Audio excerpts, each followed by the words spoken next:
Lane Kennedy, it is an absolute treat to see you here today. Yes, thank you so much for having me. I'm so glad to be here. It's Thank such a you. treat. This chat has been many moons in the making. We first crossed paths at World Domination Summit a couple of years ago and instantly clicked and had so much to share. The conversation can just roll and roll. So I'm so excited to finally be bringing that conversation online and to share with the Shift Series crew here. It'll be awesome. Yeah, well, I want to hand it to you just to share a little bit about your story and the work that you do in the world. Will you bring us into your world? Sure, I can. I'll try. Do you want me to start with like backstory? Yeah, yeah. Tell us what got you on Backstory, this journey. Sure. like how I ended up in what I'm doing. Yes, please. So, about 20 years ago, I was diagnosed with an autoimmune disorder. And 20 years ago, people were not talking about immune disorders uh, or gluten allergies or anything like that. It was just like, whoa, what's happening to you? You can't move and your hair is falling out. Yeah. Something's not right. And that kind of started me on a journey. And at the time, was I'm an entrepreneur at heart, and I was in the fashion and entertainment world, and I lived a very fast-paced life. Let's just put it that way.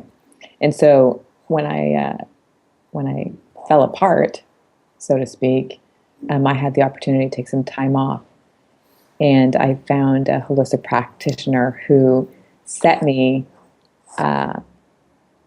opened the door to my freedom to health. Honestly, that's how I like to look at it. And he introduced me to supplements and oil pulling and it just, strange things at the time. But what happened is that I completely transformed within a matter of 12 weeks. My body changed, and I went back to the doctor, and they're like, how is this possible? Your blood work is completely changed. And I told them, and they were like, this is not right. And it was fantastic. And so from that point, I've had these ups and downs in my life of, you know, being healthy and not being healthy, going through periods of time of, oh, I really want to eat popcorn, so I'm going to indulge. And then I know it's, 2 days later, I feel like junk.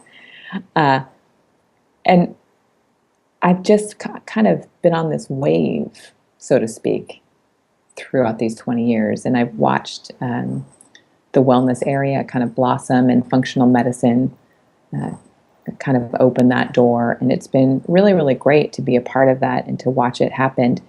And about 6 years ago, or about 7 years ago, I walked into a doctor, and she had said, Lane, you're never going to have a child. This is not going to happen.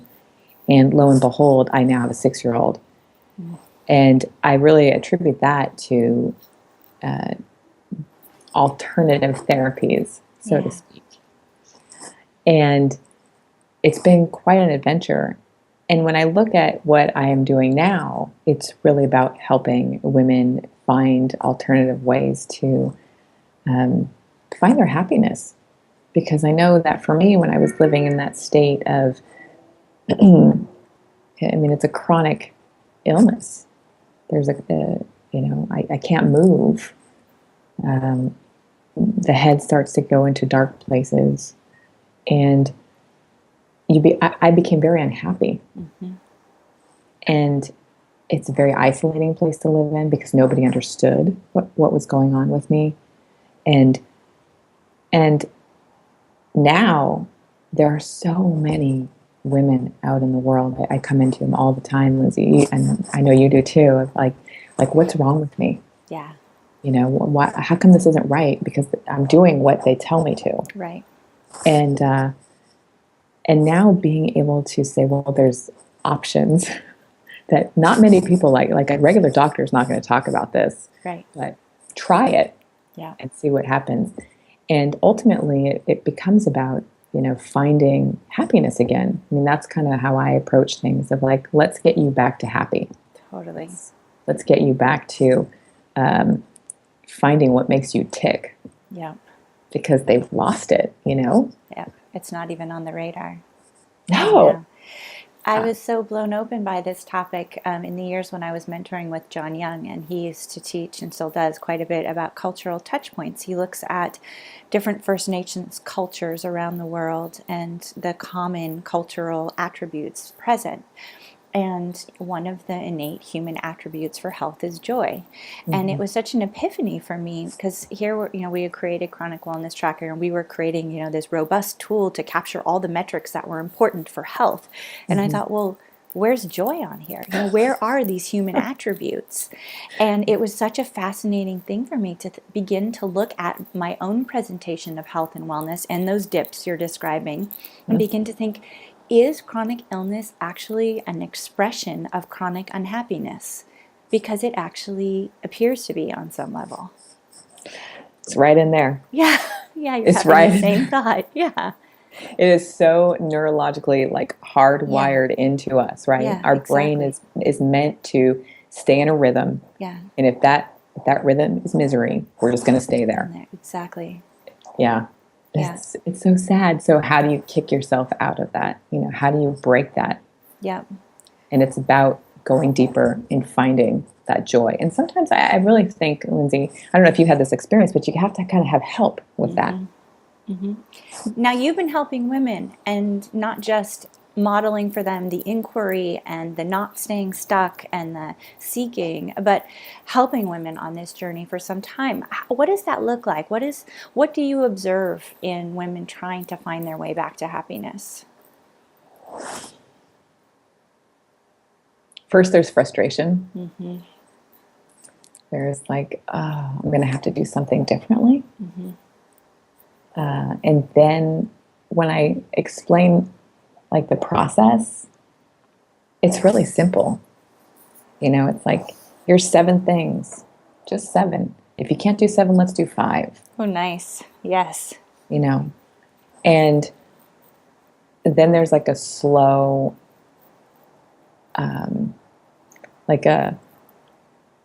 there has to come a part of acceptance. Like, oh, I'm going to have to do this. If I want to start feeling better, then I'm going to have to do this. And by the time they start to work with me, they're usually at that place of, I'll do anything. They're ready. They're so ready. Yeah. They're tired of being in that cubicle or being at that corporate job where they don't get the respect or nurtured how they want to, or their company is just like not structured how they want to be. So they're in overwhelm. They come out and they have kids, right? So they're in that state of overwhelm and they're like, I have to change something. Totally. So they get to that point of, okay, Lane, I'll do the 5 things. And usually within 7 days, there's change. That's amazing. Yeah. It's inspiring how resilient our bodies and minds can be when we let it be. So is that a combination of, you touched on a couple, like, diet and mindset. Are those 5 things consistent across people? Or are you really cultivating what's unique for each woman on her path to happiness?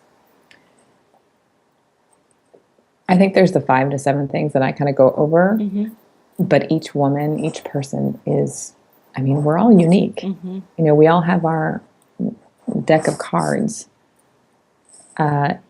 And I can pretty intuitively hit, what card we need to play with first, or what card needs to be revealed first. And again, I just go back to these 5 to 7 steps of like, okay, let's address this first. Beautiful.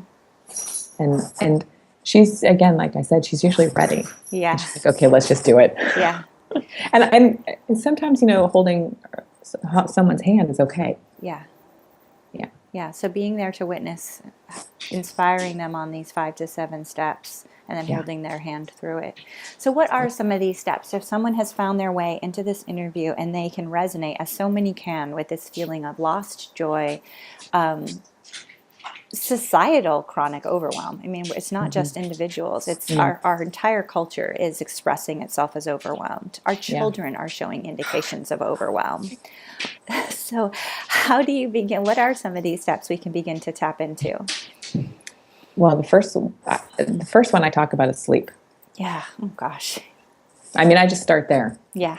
and because science is it's so data driven. You can't mess with the numbers when you look at if you're sleeping 8 hours a night, Yes. you're going to feel better. Yes. I mean, it's like there's so many studies on this. Right. And so I start there. Mm-hmm. Like, let's just start with your sleep. Can we get a tracker? Yeah. Can we just track that? And I'm not a huge proponent of technology in the bedroom. Mm-hmm. So that's usually the immediate first reaction. Well, I can just get my iPhone and put my iPhone right there. And I'm like, no, we're not going to do it that way. Mm-hmm. We're not tracking it like that. So we track their sleep for a week. You're using a Fitbit or A Jawbone? Well, I use a Bedit, Mm-hmm. Mm-hmm. and it's so like everybody's different. Mm-hmm. Again, because I don't want technology in the bedroom. Yeah. I get it. It's like you put a pen and paper right next to your bed, Oh, beautiful. and you write down exactly. You look at that clock because everybody has a clock in their bedroom. Yeah. Old school. Yeah. We all have it. And everybody, let's see how many times you're waking up. And usually it's more than 2 or 3 times. Yeah, I know. And they're like wide awake, and it's like, okay, so I'm waking up every night between, 2 and 3. Okay. Well, then we go into, well, let's look at our diet. Yeah. Because, at 2 or 3, that's when the liver's going through a process, right? Right. So let's look at like, what are you taking in every day? What's your body trying to assimilate at 3 a.m.? Yeah. What is it? How many cups of coffee are you having? Yeah. Right. Like then it goes into, how are you? So let me go back to just the sleep process. Sure. Because I think it's really important that we have a download at the end of our day. Mm-hmm. So that's part of the sleep process. Mm-hmm. So there's a protocol around sleep Beautiful. that, and she's usually, again, she's ready to take on the protocol, Mm-hmm. which means telling her husband, you know what, I'm going to bed at 9:30 tonight. And that means really I need to go to bed at 9 because I'm going to take a half hour before and implement what I need to do so I can be asleep by 9:40. I usually actually have them take take some blood, some labs, and we look at their labs. We assess, if they are lacking melatonin, just to kind Checking out the cortisol and just to measure things again. So it's important to have that half hour before bed. If she needs a little melatonin, I start with just like 0.5, like just a hair. Mm-hmm. If she needs that kind of support, and then I send her to bed. It's also important, for her to track that night, and then when she wakes up, I want her to wake up before everyone else in the house. Yeah. And to have that quiet time for herself, and to start her day off with like, what's her intention? Yeah. So that is kind of the sleep process. Beautiful. I also ask that she not sleep with 5 blankets. Oh, so the body temperature piece is coming into play. Okay. Body temperature is huge. So are you recommending open windows and the cooler air temperature as well? A cooler air, 68 is good. Yeah. 68 is perfect. But I hadn't thought of covers on. I'd often thought of that old homesteader model of the multiple quilts, but the cold air. But you're wanting even the coverings to be lighter. Yeah. Tell me about that. Yeah. Again, it's just so your body can regulate. Got it. And because women, our hormones are fluctuating all right? Yes. All night. So just having a lighter blanket. Interesting. So when, you're going through that 3 o'clock. Yeah. Right? She's probably sweating at that time. Right. Because Sure. she's so hot. She's because hot. Yeah. her liver detox, like she's had 8 cups of coffee and high gluten or high fructose, right? So it's not good. So having the lighter blankets and even keeping her feet out of the blankets. Interesting. And then she can cover her body. Okay. Will really be helpful. Love it. Oh Yeah. gosh. So I want to get to tracking because I know it's an area we're both passionate, but let's not jump over food because it's such a big one. And it's one of the areas, I think for me and with my client base, even more so than sleep, it's one of the areas where there's this defeatist mentality. Like I can't make the change, or my child won't eat any different, so I end up eating what they eat. And yet it really holds the key. It's really such an important piece. It is everything. It's the fuel. It's everything. I mean, you have to think about like we're chemical, like we are made up of different chemicals, right? So what we're putting in, how our body reacts, it's all reactions. Yeah. Right? So I am a huge proponent of intermittent fasting. Mm-hmm. I'm like high fat. On a weekly basis or every 3 days or yeah. Oh yeah, and for women it can get getting adrenal. Mm-hmm. It depends on where she's at. Sure. If she comes to me, she's usually adrenals are shot out. Right. So we're not starting with intermittent fasting. We're starting with like a 2-day intermittent fasting, and then we're going to do a carb load. Yeah. And when I talk about carb loads, it's a sweet potato. Yeah. You mean it's not the bowl of pasta? It's not the French bread? Yeah, no, that's never going to happen. So for those who aren't familiar with the intermittent fasting model, tell us a little bit about how that works and then what the dance with carbs can look like. So intermittent fasting is you want to have nothing in your system after about 7 or 8 o'clock at night. Yeah. And again, because sleep is so important, a lot of times ladies have issues with this. Not ladies, I'm going to say men because I coach men that have this issue too. And because our body is constantly going, right, we need to keep things going. Sometimes around 2 or 3 o'clock, we'll wake up because we're crashing we need a sugar in there. So sometimes I'll suggest to her, okay, so when you go to bed at 9:30, take a half a teaspoon of honey. Mm-hmm. Mm-hmm. That honey will get you through to the next day until you can, get your high fat or your fat bomb in there with your tea. Mm-hmm. But that giving your body that space to go into ketosis, where it starts burning the energy that it needs instead of burning the carbohydrates. Yeah. Okay. Right. So it's really super important. Well, and honey has that sweet immune side effect too. So what a fun little pre-bed routine. That's a great idea. Yeah, the honey, I mean, it's a great hack. Yeah. I do. Yeah. I love it. Are you a lemon water girl too in the morning? No, I don't need that. No. Yeah. And again, everybody's different, right? Yeah. I do peppermint water. Ooh, so beautiful. I do peppermint essence. Yep. So the cooling feels good to you. Okay. Yeah. Nice. Yeah. So we go into this intermittent fasting in the morning. We do either a hot tea I do like a tablespoon of butter. Mm-hmm. Grass-fed butter.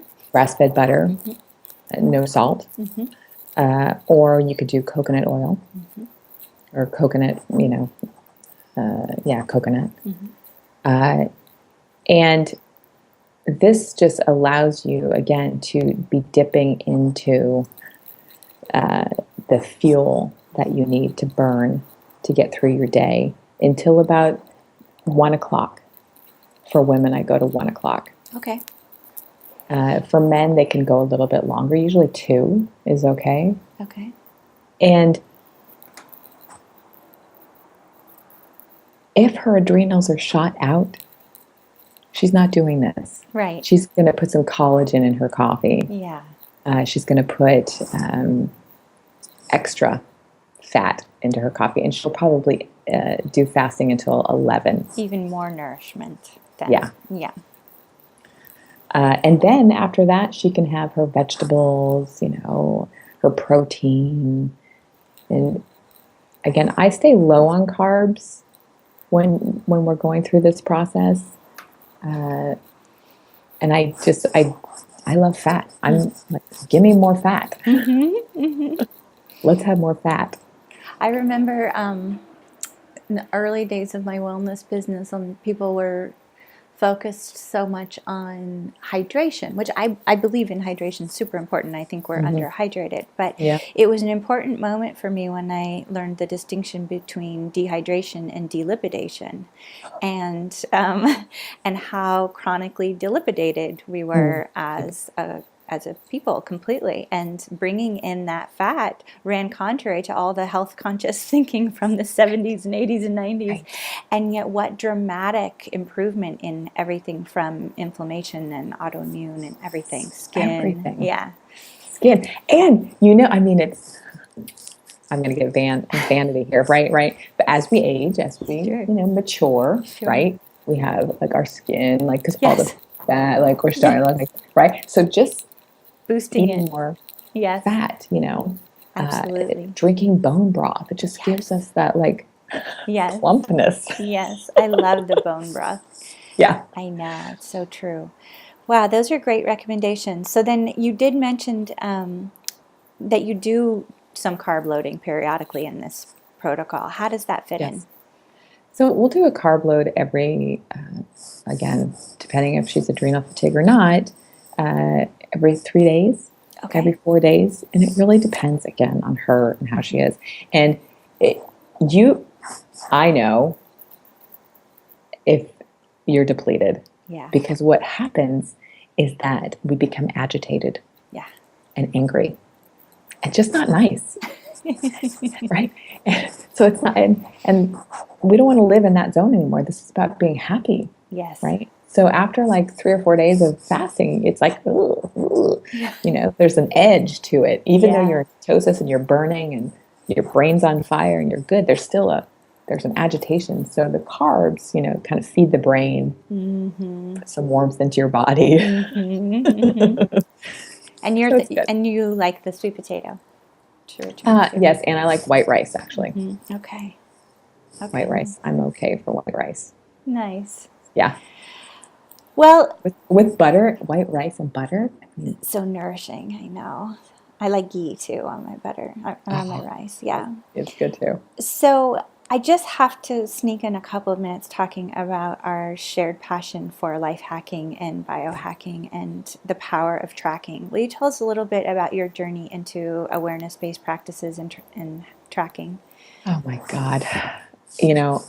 I sometimes I feel like a rat. I really do. Like, I've been doing this so long. I started out with a journal, like those, I have one here, these. Yeah, absolutely. Right? And, I would put the columns. Yeah. Oh my God. And, do the days and the weeks and everything I would eat and what time and the reactions. And I really started to see what was happening with my body, And as a woman, I would see when my hormones would dip. Or, when I would get bloated or swollen, like, why was that happening? And peanuts, like, why was I reacting after peanuts? I would get hives, but not with anything else. So I really, it's been so helpful for me to be able to track what's going into my body. And again, we're just a bunch of elements, with these chemicals bouncing off of everything. So if I'm putting in, if I'm eating grass-fed beef, my body is happy. Yeah. If I'm eating a hot dog, not the same happiness. No. And I see it. Yes. And, I have a 6-year-old, so sometimes we're out, we grab a hot dog on the go, and I can see it when I'm tracking things. Yeah. And I'm not, at this point, like, I am not like so rigid like I've been over the years, because it's like I have to have movement in my life. So I just know when I'm tracking, oh, I had a hot dog. I know it's not going to be so great. Mm-hmm. Maybe 48 hours. Mm-hmm. Because I also know that from my tracking that a food can show up 5 days later. Yeah. You know, That I always found surprising too, when traditional school of thought would say it's through your system in 24 to 48. And no way. for those of us who present through autoimmune or whatever, it can absolutely be 5 days or more later. Yeah. Yeah. And I think one of the things that I find so refreshing about your approach to tracking and to biohacking is that you're very flexible in it. And I feel the same way. I mean, I love technology and I love Mm-hmm. our online tracker, but I also love my journal and I love little sticky notes to myself and I Mm-hmm. like using my wall calendar with little symbols to myself. And I think Yeah. it can be as flexible and as unique to you and as Yeah. integrated into your already current practices as Yeah. you want it to be. It doesn't have to be, using this particular tool or this iPhone app. So I think, any potential barriers to tracking yourself are really just excuses. And I just love That's how it. you've woven in, because I think it's the best way to know yourself is to see yourself in this way. Yeah. And it's really about taking the time to do it, Yes, absolutely.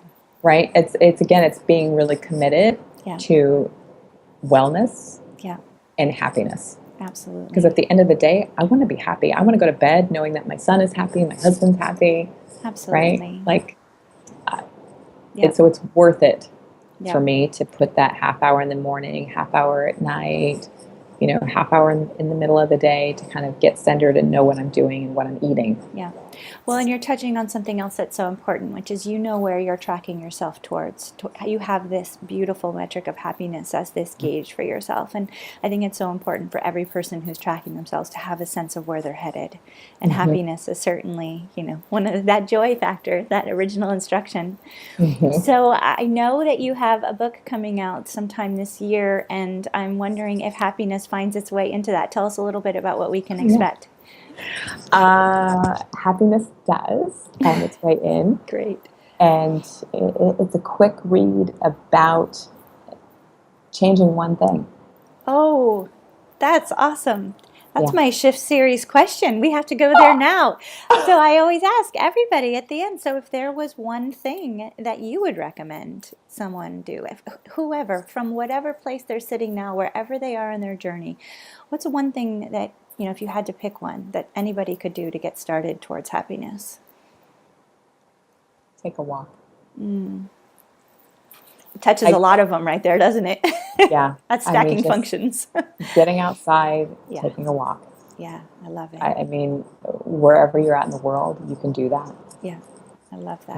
And it's free. It's free. Anybody can do it. You'll move your body. You'll get fresh air. You'll encounter nature or other people. I love that. It's excellent. So where is the best place for people to find you and to follow your work and to get on the list to find out when this treasure is coming out to the world? Over at my website, or, it's so interesting. You can catch me on my website, which is thegamechangersociety.com, Great. or on Twitter at Lane Kennedy. Awesome. I'm on Twitter all day, all night at Lane Kennedy. And I'm also on Facebook and all that too. So. Sure. Oh, excellent. Well, Lane, thank you so much for joining me today. This is a real treat and an honor. I hope we can have you back as the book emerges and talk specifically about its launch. Sure. I love it. Thanks so much for having me. Thank you. It's Such good a to treat. see you. You too. Mm-hmm.